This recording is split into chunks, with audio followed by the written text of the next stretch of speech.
Assalamualaikum warahmatullahi wabarakatuh. Salam sejahtera bagi kita semua. Salam, Om Swastiastu, Namo Buddhaya, salam kebajikan buat kita semua. Selamat pagi anak-anakku. Mudah-mudahan pagi ini kalian tetap sehat, imun yang kuat, dan selalu dilindungi Allah Subhanahu wa taala dan selalu diberikan kesehatan bagi kita semua, keluarga, family, semuanya. Pada pagi hari ini untuk materi pendidikan jasmani, olahraga dan kesehatan, yaitu tentang perilaku atau pola hidup bersih dan sehat atau PHBS di sekolah atau tatanan sekolah. Yuk kita simak beberapa materi singkat ini yang nantinya kalian simak. Perilaku hidup sehat di sekolah yang mengartikan adalah sekumpulan perilaku yang dipraktekkan oleh peserta didik, guru, masyarakat, serta lingkungan yang ada di sekolah, yaitu tentang perilaku budaya sehat, budaya bersih, budaya membersihkan sampah, dan lain sebagainya. Yang intinya adalah kegiatan yang berkaitan dengan kebersihan, kesehatan yang ada di lingkungan sekolah. Dari 8 indikator itu, yuk kita simak apa saja yang ada di PHBS. Yang pertama adalah jajanan di warung di sekolah, yaitu tidak dijajan atau makan di tempat atau jajan sembarangan. Jadi kalau bisa di rumah itu bisa membawa bekal untuk makan, beli makanan di kantin yang sudah disediakan di sekolah, utamanya di kantin sekolah SMKN 1 Kota Probolinggo tercinta kita.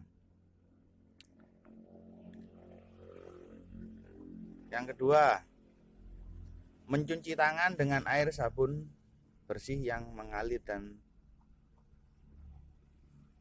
dibasuh menggunakan sabun.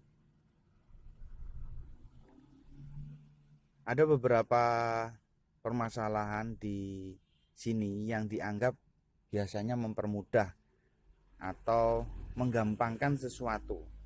Setelah kita melakukan aktivitas, baik itu olahraga, bersih-bersih, dan lain sebagainya, apalagi pada masa pandemi COVID-19 ini. Untuk sangat diperhatikan anak-anakku ya, tata cara membersihkan tangan atau membasuh tangan ini. Ada beberapa kuman atau penyakit yang timbul gara-gara tidak membasuh tangan ini setelah melakukan kegiatan atau aktivitas. Di antaranya mencegah penularan penyakit diare, cacingan, ISPA. ISPA itu ya infeksi saluran pernafasan, penyakit kulit, dan yang utamanya pada masa ini adalah pandemi COVID-19 yang lagi gencar-gencarnya ya.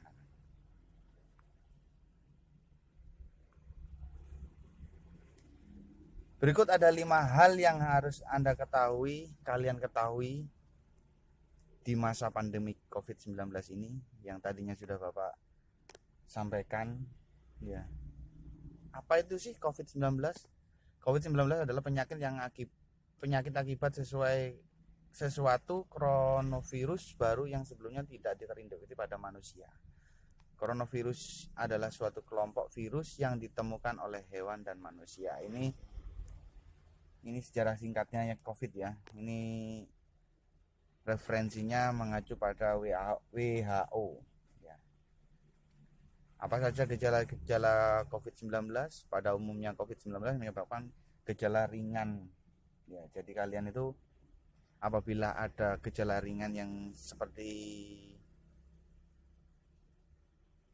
hal-hal tersebut ini, seperti pilek, batuk, sakit tenggorokan, dan disertai demam, hendaklah kalian harus segera mengatasi, yaitu mungkin minum dengan obat-obatan herbal atau obat-obatan yang dapat dibeli di apotek untuk sebagai pencegahan ya. Karena mencegah itu lebih baik daripada mengobati. Yang ketiga, bagaimana cara penyebaran virus COVID-19? Dari sumber yang dibaca atau referensi yang kita baca, COVID-19 diketahui paling mudah menyebar melalui kontak erat dengan orang yang terinfeksi. Dari droplet, batuk, ya, bersin. Nah, jadi kalian kalau batuk hendaklah menggunakan masker. Nah, nanti ada tata cara mulai dari cuci tangan dan lain sebagainya. Utamanya bagi kalian yang merasa tidak enak badan atau flu atau batuk, sesegera mungkin gunakanlah masker. Ya, jadi jangan sampai droplet atau batuk ini, flu ini, bersin, ketika bersin kalian mengeluarkan tanpa ada penghalang atau filter di hidung dan mulut kalian. Siapa yang paling berisiko? Nah, kita masih perlu mengetahui tentang banyak dampak dari COVID-19 ini pada manusia. Tapi pada umumnya yang sudah kalian ketahui dan mengerti bahwasanya virus COVID-19 ini kebanyakan menyerang orang-orang yang sudah lanjut usia atau berusia kira-kira 40 tahun atau 45 tahun ke atas. Dan yang terpenting adalah memiliki riwayat sakit yang menaun. Ya, contohnya kayak jantung, diabetes, dan lain sebagainya. Tidak menutup kemungkinan bagi anak usia balita, baik mulai dari umur 1 tahun dari lahir sampai menginjak 12, karena sistem imun pada masa anak ini masih terbentuk dan masih rentang untuk terjadinya atau penularan virus corona tersebut. Jadi kalian tidak menutup kemungkinan. Jadi jangan sampai tidak percaya atau menantang virus ini, karena kita tidak tahu. Sekali kalau kita kena, ya, nyawa dan lain sebagainya yang menjadi taruhan.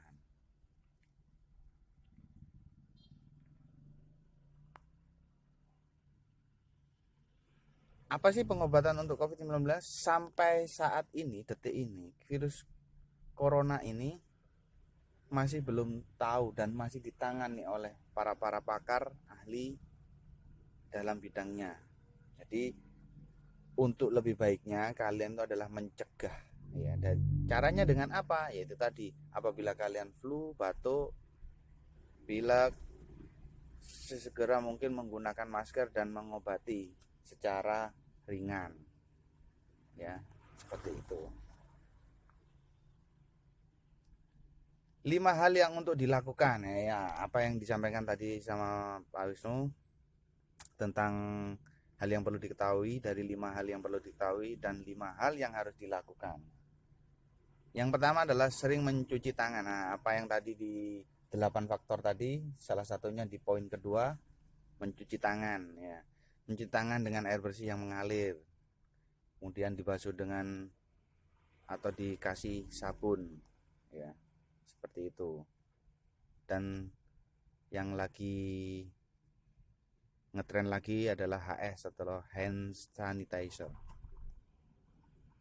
Maka virus itu tidak akan menempel atau mati pada tangan setelah melakukan aktivitas di luar atau olahraga kalian. Yang kedua, Tutup mulut dan hidung dengan siku yang dilipat atau tisu pada waktu bersin atau batuk. Jadi sudah disampaikan sama Pak Wisnu tadi, apabila kalian mengalami gejala flu, seperti batuk, bersin, pilek dan lain sebagainya, kalian segera mungkin harus menggunakan masker atau menutup dengan tangan, siku dan sebagainya apabila tidak membawa masker, karena dengan batuk, bersin dan sebagainya kalian tidak menutupi, nanti yang akan membawa virus, menempel dan lain sebagainya yang nantinya akan menular ke orang lain.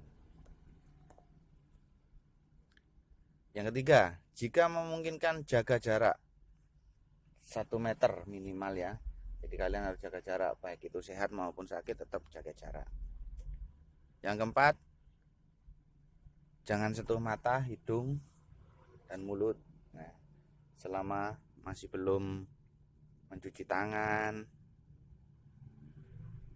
setelah melakukan aktivitas, atau tidak menggunakan HS atau hand sanitizer, jangan sesekali kalian memegang hidung, mulut, bahkan mata. Ya, biasanya ini kebiasaan ini. Ya. Tapi diingat harus tetap jaga kebersihan. Yang kelima, jika ada demam, batuk dan lain sebagainya, nafas, sesegera mungkin kalian diobati dulu, penanganan dulu di rumah secara mandiri. Apabila batuk, demam disertai demam yang tinggi tidak turun-turun, sesegera mungkin kalian menghubungi dokter.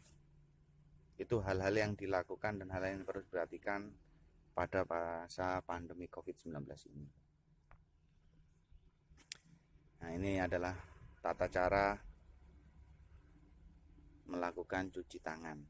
Nah, silakan diamati.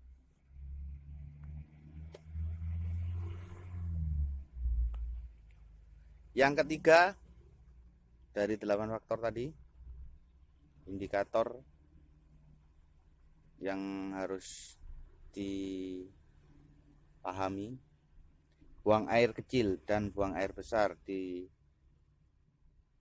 jamban atau kamar kecil di sekolah ya.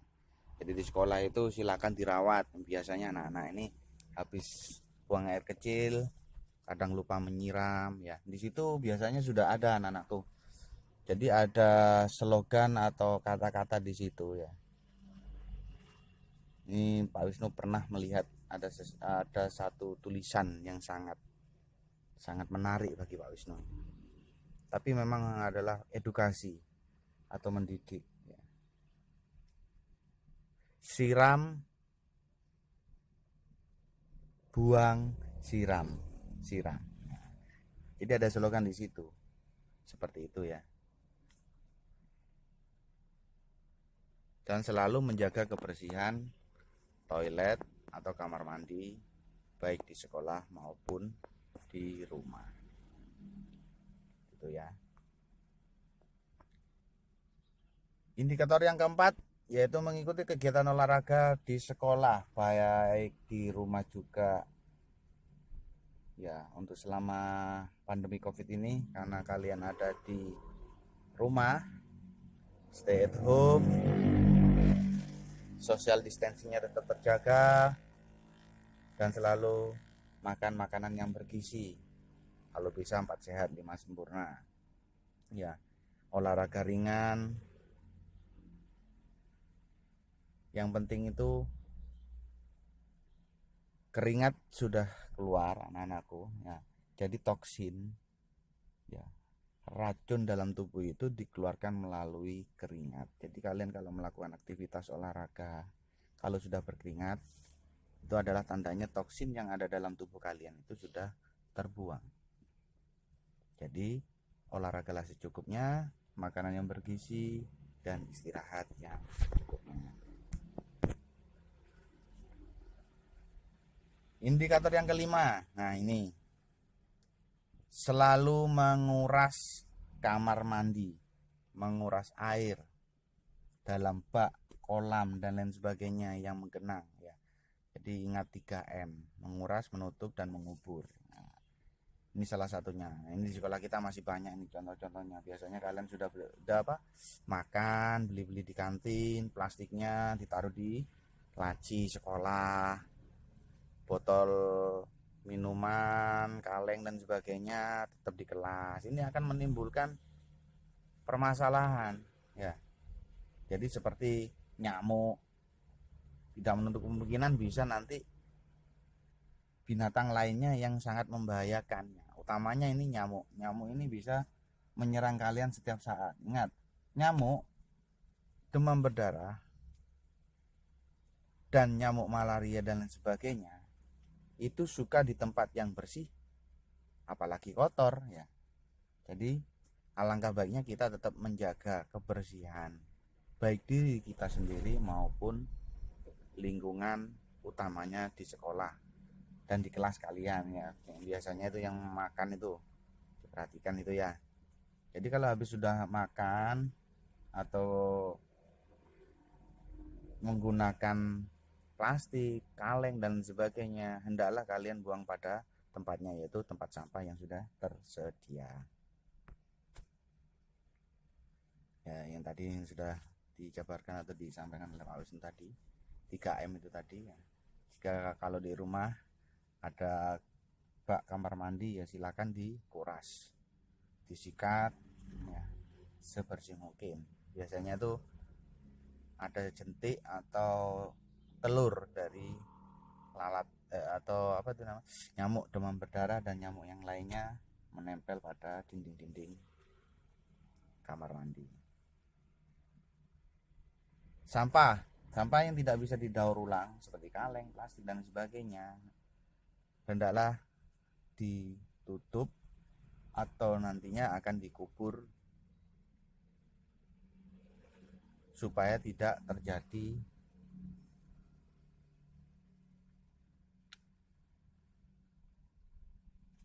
tempat sarang nyamuk demam berdarah atau penggenangan air kalau di musim hujan nanti ya.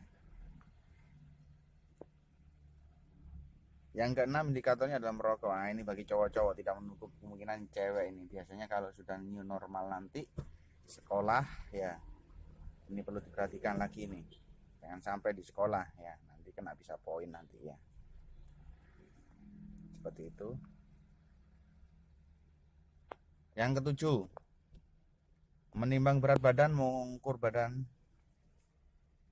setiap bulan. Jadi kalian silakan tingkat kebugaran kalian, kesehatan kalian, silakan bikin kartu menuju sehat sendiri ya.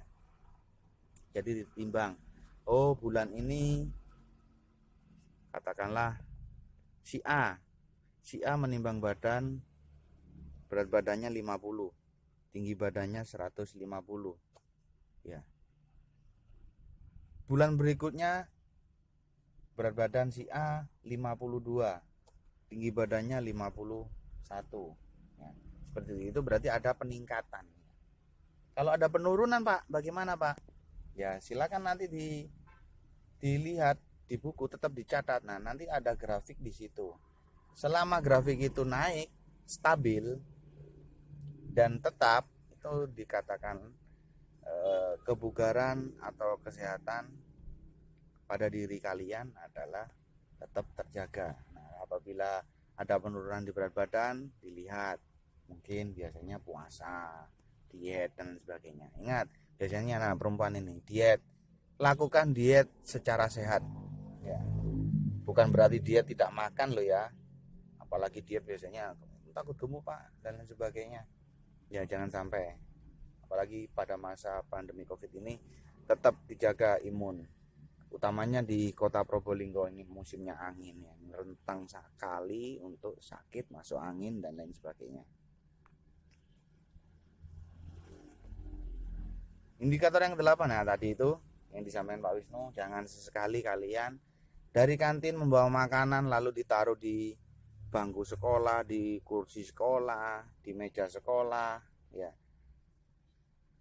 Tidak dibuang di tempat sampah. Pilahlah sampah dengan bijak, ditaruh di tempatnya, mana yang organik dan anorganik, mana yang sampah bisa didaur ulang, mana itu sampah plastik, mana itu sampah daun, dan mana itu sampah kertas, ya. Seperti itu. Jadi apabila kita sudah menerapkan PHBS ini, ya, perilaku atau pola hidup sehat, kita insya Allah akan terhindar dari segala penyakit dan kuman maupun virus. Penerapan ini sangat baik bagi kalian, bisa di rumah, di masyarakat, dan lain sebagainya di masa pandemik COVID-19 yang nantinya akan tercipta sekolah yang bersih, sehat, ya. Kalian belajar itu enak. Coba kalau kalian itu belajar terus ditemani dengan sampah yang ada di laci kalian, ya, istilahnya apa, menyampah, ya. Makan ditaruh di situ, ya, bekasnya plastiknya cilok ditaruh di situ, minum es teh gelas plastiknya taruh situ, apa jadinya itu? Sudah itu ngeri, ya, seperti itu. Hingga meningkatkan proses belajar mengajar kalian, bagi baik Bapak Wisnu dan guru-guru lain mengajarnya enak, tanpa suatu permasalahan dan lain sebagainya. Kalian belajar juga enak, ya, kalau bersih dan sebagainya, seperti itu. Ya, demikian materi singkat tentang perilaku atau pola hidup sehat, ya, buat kalian yang nantinya akan tentunya ada tugas, ya, silakan disimak dulu ini, diperhatikan, diterapkan di rumah, di sekolah, utamanya nanti kalau kita sudah new normal, silakan perilaku hidup sehat ini diterapkan selalu setiap saat. Ingat, lebih baik mencegah daripada mengobati pada masa pandemi COVID-19 ini. Tetap jaga jarak aman, sehat selalu buat kalian, keluarga. Pakai masker bila keluar, sakit segera diobati, dan selalu waspada. Wassalamualaikum warahmatullahi wabarakatuh.